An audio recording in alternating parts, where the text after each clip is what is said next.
모르고 있었는데 우리의 쿠라오 기업이 개발 국가에 많이 도움이 되고 있어 기분이. 사체가 무섭고 사람을 죽이는 요물인데 그걸 개인이 아닌 국가가 한다는 게 놀랍다. 근데 이건 정말 심각한 것 같아요. 중국 돈이 아프리카와 동남아는 거의 다 뿌려지다시피 그 돈 받은 권력자들이 그 돈 욕심의 나라를 팔아먹고 있을 것인데 네티즌들이 왜 그렇게 반응하고 댓글을 달았을까요? 이유를 한번 봅시다. 사방이 육지로 둘러싸인 동남아시아의 내륙 국가 라오스가 최근 세계의 이목을 집중시켰습니다. 중국과 라오스를 잇는 총 길이 1035km의 철도가 얼마 전 개통했기 때문인데요. 그런데 이 철도를 두고 세계 언론은 라오스의 경제 몰락을 예견하고 있어 충격을 주고 있습니다. 라오스의 경제 성장을 약속하며 중국의 자본으로 지은 철도인데 이것이 결국 라오스의 목을 죄는 빚덩이가 될 수 있기 때문입니다. 심지어 일각에서는 중국과 라오스를 잇는 철도가 중국의 세계 패권 장악에 불씨를 댕기는 도화선이 될 것이라는 주장도 제기되고 있습니다. 반면 한국은 최빈국의 오명에서 벗어나기 위해 안간힘을 쓰고 있는 라오스를 돕기 위해 팔을 걷어붙였습니다. 고질적인 식량 부족을 겪고 있는 라오스에 매년 1320톤의 쌀을 지원하기로 결정한 것인데요. 또한 한국인 기업인이 설립한 기업이 라오스 국민들을 먹여 살리며 경제 성장을 이끌고 있습니다. 오늘 이슈거리에서는 앞에서는 국가 발전의 동반자를 자처하지만 뒤에서는 거대한 음모를 숨기고 있는 중국의 추악한 실체에 대해 알아보겠습니다. 보릿고개의 고통을 누구보다 잘 아는 한국은 UN 세계 식량계의 WFP를 통해 라오스에 쌀을 지원하고 있습니다. 올해 6월에 15억 원 상당의 한국 쌀 1320톤을 라오스에 지원했는데요. 품질 좋은 한국 쌀은 라오스 국민들 사이에서 반응이 뜨거웠습니다.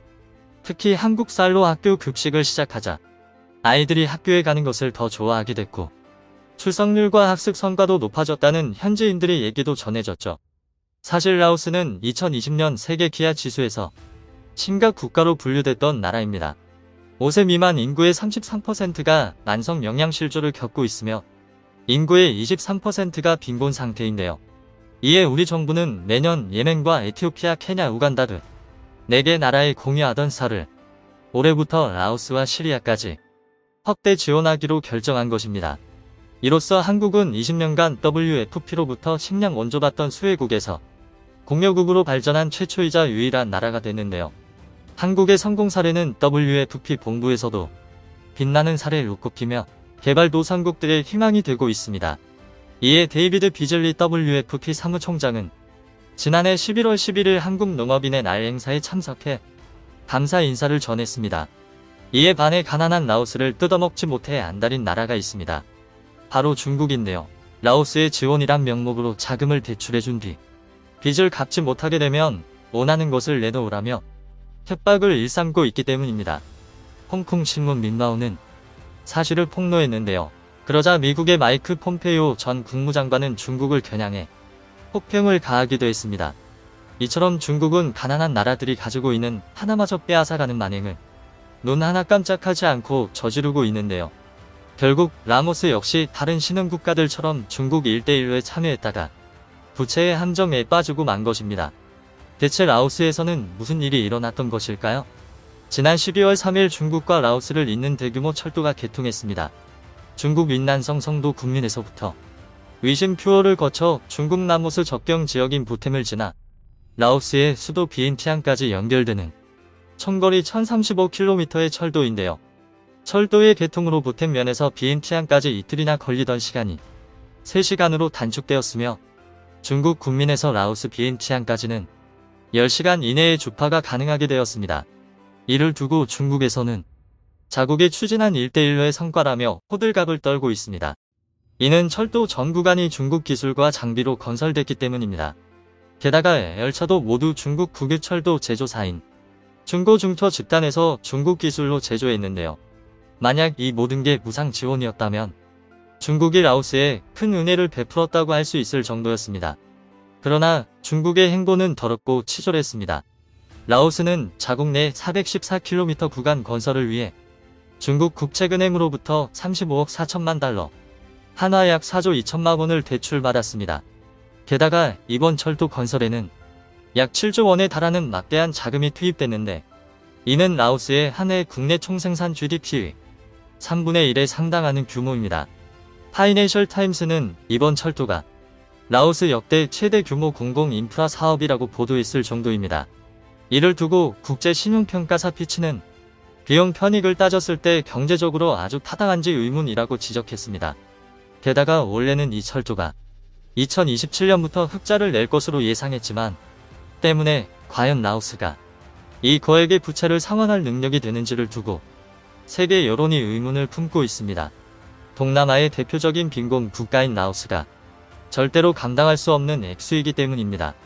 실제로 피치는 라오스의 국가부채가 165억 달러, 약 19조 6천억 원이며 이는 라오스 GDP의 65%에 달한다고 추정했습니다. 또한 피치는 라오스의 국가 신용등급을 CC로 평가하며 채무 불이행 상태인 디폴트가 발생할 수 있다고도 경고했습니다. 그런데 이렇게 심각한 라오스의 경제를 살릴 구원투수로 한국인이 설립한 쿠라오 그룹이 주목받고 있어 화제가 되고 있습니다. 라오스의 삼성이라고 불리는 쿠라오 그룹은 직원 5,000명에 연간 4,500억 원이 넘는 매출을 올리는 라오스 국민기업입니다. 1997년 라오스로 건너간 오세용 회장이 자동차 조립 판매 사업을 시작으로 쿠라오 그룹과 인도차이나 뱅크를 창업해 꾸준히 성장시켜왔는데요. 최근에는 베트남, 미얀마, 캄보디아 등 인도차이나반도 국가에도 진출해 활발히 사업을 펼치고 있습니다. 라오스 젊은이들이 가장 선호하는 기업, 가장 취직하고 싶어하는 기업의 이름을 올렸습니다. 라오스 젊은이들의 일자리 창출에 쿠라오 그룹이 큰 역할을 하고 있다는 얘기인데요. 게다가 쿠라오 그룹이 매년 라오스에 납부하는 세금은 라오스 정부 예산의 11%에 달할 정도입니다. 그러다 보니 라오스 정부에서는 쿠라오 그룹이 더욱 성장할 수 있도록 전폭적인 지원을 아끼지 않고 있는 것이죠. 자랑스러운 한국의 기업이니 라오스 국민들의 일자리 창출은 물론 정부의 예산 확충에도 기여하며 국가 성장을 주도하고 있는 것입니다. 이처럼 한국이 라오스를 식량 부족과 경제 위기에서 벗어날 수 있도록 다각적인 노력을 기울이는 동안 중국은 라오스를 이용한 충격적인 계략을 꾸미고 있었습니다. 바로 철도를 통해 남쪽으로 진출하려는 음모인데요. 중국이 이번에 개통한 중국 라오스 철도도 중국이 구상하는 계획의 일부였던 것입니다. 중국은 라오스를 통해 태국과 말레이시아를 거쳐 싱가포르까지 연결하는 버마시아 철도를 계획하고 있습니다. 여기에 베트남과 캄보디아를 관통하는 동부선과 미얀마 한복판을 관통하는 서부선 계획까지 완결되면 중국이 말하는 위대한 중화민족의 부흥이라는 원대한 구상이 완성되는데요. 중국으로부터 시작된 철도가 세계 곳곳으로 진출하는 교통망이 된다면 중국은 막대한 이득을 얻을 수 있게 됩니다. 이를 통해 중국은 세계 패권 장악이라는 시커먼 야욕을 겉으로 드러내게 될 것이 분명합니다. 정작 새 철도가 놓인 지역 현지인들의 삶은 더욱 궁핍해지는 것에 대해서는 미안한 기색도 없이 말입니다. 이에 국제사회 역시 중국의 패권 야욕에 일심을 가하며 강력하게 비판하고 있습니다. 특히 미국은 중국의 일대일로를 견제하기 위한 포석으로 개발도상국이나 저개발국가에 거액의 예산을 들여 사회기반 시설을 건설하는 초대형 프로젝트를 구상하고 있는데요. 이는 조 바이든 미국 대통령이 주도하는 더 나은 세계 재건의 일환으로 바이든 미 행정부는 내년 1월쯤 첫 투자 대상을 공식 발표하겠다고 밝혔습니다. 한편 한국과 라오스는 앞으로 교역 및 투자 협력을 강화하기 위한 구체적인 방안 모색에 나섰습니다. 더불어 지난 6월 체결된 한 라오스 간 국방협력 예무를 토대로 양국 간 국방 및 방산 분야에서의 협력도 강화해 나가자고 협의했는데요. 특히 살름사이 장관은 그간 한국 정부의 무상원조가 라오스의 경제 발전에 기여해왔다며 한국은 정부 무상원조 전담기관인 한국국제협력단을 통해 지난 30년간 라오스의 공적 무상원조 사업을 추진했습니다. 이를 통해 라오스의 경제 성장과 빈곤 탈출을 지원했는데요. 라오스에서만큼은 한국의 원조가 미국을 앞지르고 있으며 이는 라오스가 한국을 좋아할 수밖에 없는 이유이기도 합니다. 최근 라오스는 동남아의 최빈국이라는 오명을 벗기 위해 힘찬 도약을 시작했습니다. 그 뒤를 든든히 지켜주는 한국이 없었다면 용기 내지 못했을 수도 있는데요. 더는 중국의 야욕에 휩쓸리지 말고 힘차게 앞으로 나아갔으면 좋겠습니다.